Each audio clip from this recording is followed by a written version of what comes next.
मशरिक़ वुस्ता में जारी जंग के पेश नज़र शिमाली कोरिया में भी फौजी सरगर्मियां बढ़ गई हैं। जनूबी कोरियन फौज के मुताबिक शिमाली कोरिया से 10 बैलिस्टिक मिसाइल फायर किए गए। इससे पहले जापानी कोस्ट गार्ड्स ने शिमाली कोरिया से एक नामालूम प्रोजेक्टाइल दागने की इत्तला दी थी। शिमाली कोरिया के मशरिक साहिल से दागे गए मिसाइल जापान की समंदरी हुदूद से बाहर खुले समंदर में जा गिरे। कोरियन न्यूज़ एजेंसी के मुताबिक रवां माह शिमाली कोरिया की जानिब से यह तीसरा मिसाइल तजर्बा है।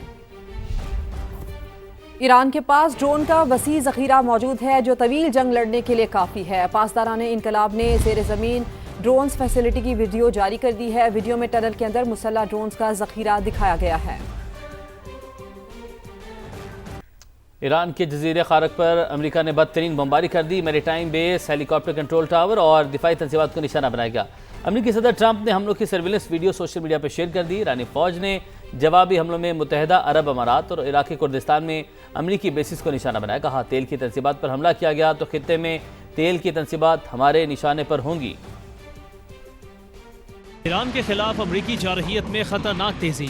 खलीज में ईरान की तेल बरामदात के लिए इंतहाई अहम जजीरा खार पर शदीद बमबारी की गई। अमरीकी सदर डोनाल्ड ट्रंप ने इस कार्रवाई को अब तक का सबसे बड़ा और फैसला कुन हमला करार दे दिया। ईरानी मीडिया के मुताबिक हमलों में जजीरे पर मौजूद ईरानी maritime base, helicopter control tower और दिफाई तंसीबात को बराह रास्त निशाना बनाया गया। सदर ट्रंप ने हमलों की वीडियो खुद सोशल मीडिया पर जारी कर दी। सोशल मीडिया पर अपने पैगाम में सदर ट्रंप ने ईरान को सख्त पैगाम देते हुए कहा, हथियार डाल दें और जो कुछ बाकी बचा है इसे बचा लें। ईरान के भी ताबड़तोड़ हमले जारी हैं। ईरान की मुश्तरका फौजी कमान खातिमुल अंबिया के तर्जुमान के मुताबिक ईरानी फोर्सेस ने मुत्तहिदा अरब अमारात में अल जफरा एयरबेस और इराक के शहर इरबिल को मिसाइलों और ड्रोन्स के जरिए निशाना बनाना शुरू कर दिया है। तर्जुमान ने सख्त इंतबाह देते हुए कहा कि अगर खार्क में तेल की तंसीबात को निशाना बनाया गया तो फिर पूरे खित्ते में मौजूद तेल की तंसीबात ईरान के हदफ पर होंगी। ईरान के खिलाफ जंग अमरीका को भारी पड़ने लगी। अमरीका ने एक और बहरी जंगी जहाज और 5000 मैरीन एहलकार मशरिक़ वुस्ता भेजने का फैसला कर लिया।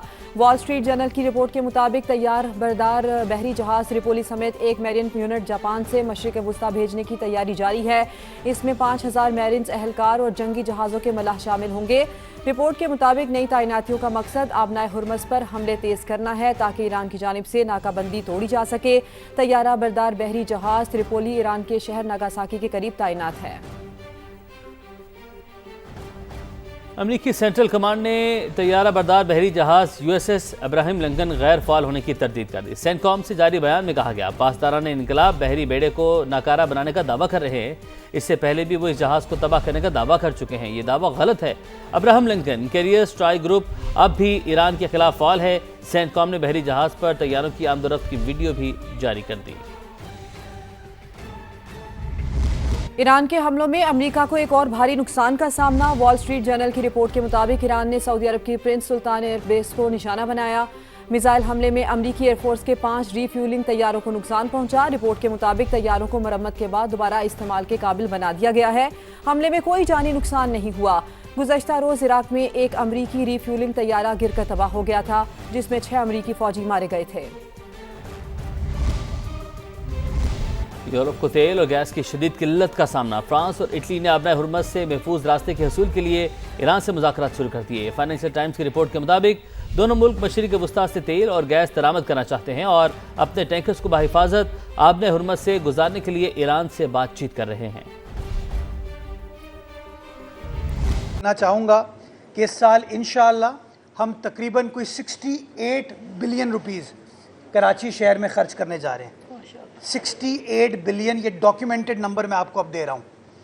और 1058 मुख्तलिफ स्कीम्स हैं मुख्तलिफ सेक्टर्स में, जिसमें सड़क भी है, जिसके अंदर कमर्शियल एरियाज़ भी हैं, जिसके अंदर पुरानी हेरिटेज बिल्डिंग्स भी हैं, जिसमें पार्क्स, प्लेग्राउंड्स, ग्रेवयार्ड्स भी हैं, जिसके ऊपर काम इस साल बल्दिया उज़्मा कराची इंशाअल्लाह मुकम्मल करेगी और आप दोस्तों के ज़रिए कराची वालों को हम दिखाएंगे। इसमें ना सिर्फ हम अपने एरिया में जो काम कर रहे हैं वो भी है, बल्कि उसके अलावा जो टाउन्स के अंदर अंदरूनी गलियों के अंदर हम काम करने जा रहे हैं ताकि मेरे कराची वालों को, हमारे कराची वालों को जो रोज़मर्रा की तकलीफ़ है, परेशानी है, उसका भी इंशाअल्लाह मदावा किया जा सके। हमारा चूँकि कराची पाकिस्तान का मुआशी कैपिटल है, तिजारती कैपिटल है, सनती कैपिटल है, तो हमारे जो कमर्शियल एरियाज़ हैं उनका बड़ा बदकिस्मती के साथ बुरा हाल था। बातें सब करते हैं कि इसकी रिक्वायरमेंट है, ये करना चाहिए, लेकिन जब आप उन ताजिरों से पूछते हैं तो ताजिर आपको बताते हैं कि नहीं यार, हमारा ये मसला हल नहीं हुआ, हमारा वो मसला हल नहीं हुआ। हमने फ़ैसला किया कि हम ना सिर्फ शहरियों का ख्याल करते हुए जो उनकी गली मोहल्ले को एड्रेस करेंगे, उसके साथ साथ जो कमर्शियल एरियाज़ हैं उनको भी हम एड्रेस करना शुरू करेंगे। तो पहली स्कीम जिसकी मैं तफसील आपको देना चाहता हूँ वो तकरीबन कोई 75 करोड़ रुपए हैं जो हम ओल्ड सिटी एरिया में ख़र्च करने जा रहे हैं, पुराने कराची में। ये वो कराची है जो असल कराची था।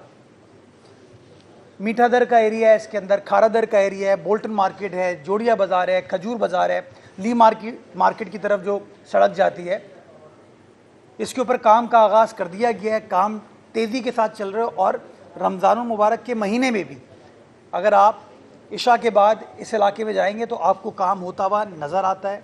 मैं मिसाल दूं आपको, इसी दफ्तर के पीछे जो सिटी कोर्ट के पीछे वाला इलाका है जहाँ पे वकला भी जाते थे, आम आदमी भी जाता था, जजेस भी जाते थे, अफसरान भी जाते थे, प्रॉब्लम थी, परेशानी थी लोगों को। हमने टेकअप किया। आज आप जाके देख सकते हैं कि वहाँ पे क्या खुशगवार तब्दीली या बेहतरी आई है। इसी तरीके से जहाँ मैंने ओल्ड सिटी एरिया का जिक्र किया, उसके साथ साथ और शहर के अंदर भी इस तरह के जो कमर्शियल मार्केट्स हैं उसका मैं जिक्र करना चाहूँगा। 1 अरब रुपए हम खर्च करने जा रहे हैं मुख्तलिफ अपनी मार्केट्स पे, जिसकी मैं आपको मिसाल दूंगा। नर्सरी की फर्नीचर मार्केट है, लोगों की शादी ब्याह की तकरीब हो, लोगों का दफ्तर बना रहे हों, कोई स्कूल बना रहे हों, हज़ारों की तादाद में कराची वाले नर्सरी की फर्नीचर मार्केट जाते हैं। PCHS में ये जगह वाक़ है और वहाँ पे आपको परेशानी नज़र आती थी। वहाँ स्कूल्स भी हैं, PCHS गर्ल्स कॉलेज भी वहीं पे ही है। हमने फ़ैसला किया कि हम इन जगहों को ठीक करने जाएंगे और मुझे खुशी होती है काम स्टार्ट कर दिया गया है। नर्सरी फर्नीचर मार्केट पे एज़ आई स्पीक काम चल रहा है और इंशाल्लाह ईद से पहले उस काम को मुकम्मल करके पब्लिक के लिए खोल दिया जाएगा। उसकी ड्रेनेज को ठीक किया है, उसकी सेवरेज को ठीक किया है और पेवर लगा रहे हैं, बिकॉज वो बिल्कुल नशेबी इलाका है। सड़क बनती है, पानी आता है वहाँ पे तो प्रॉब्लम होती है, तो हमने वहाँ पेवर की इंटरवेंशन की है। गुल प्लाजा सरिया हॉस्पिटल से लेके पीछे NJV तक ये पूरा रास्ता जो है, जहाँ पे पुराने कराची वाले भी रहते हैं, मेमन भी रहते हैं, बोरी भी रहते हैं, पारसी भी रहते हैं, क्रिश्चियन भी रहते हैं, हस्पताल भी है, कमर्शियल मार्केट भी है, स्कूल भी है, उसको हमने इसके अंदर टेकअप किया है और काम का आगाज़ कर दिया गया है। इसी तरीके से KDA मार्केट है, कायदाबाद का पुल है, इतना बड़ा एरिया लेकिन बदकिस्मती के साथ उसका बुरा हाल था। उसके नीचे हमने मार्केट को इम्प्रूव करना है। इसके अंदर बनारस का पुल है डिस्ट्रिक्ट वेस्ट में, औरंगी टाउन में, बहुत बड़ा एरिया है, बुरा हाल था, उसके ऊपर हमने काम ऑलरेडी आगाज़ कर दिया है। बल्दिया की 24 मार्केट है, वहाँ लोग परेशान है कि NV क्रीट के पेवर लग रहे हैं वहाँ पे। मुझे लोगों ने आके शुक्रिया अदा किया कि कभी किसी ने सोचा नहीं था कि बल्दिया टाउन में इस तरह का काम होगा। मुझे खुशी होती है कि पीपल्स पार्टी की क़यादत में ये काम को स्टार्ट किया और 1050 मिलियन रुपए यानी कि 1 अरब से ऊपर लागत बजटेड है, पैसे अवेलेबल है, काम स्टार्ट, टेंडरिंग कर दिए, काम स्टार्ट हो गया है। तारीख़ी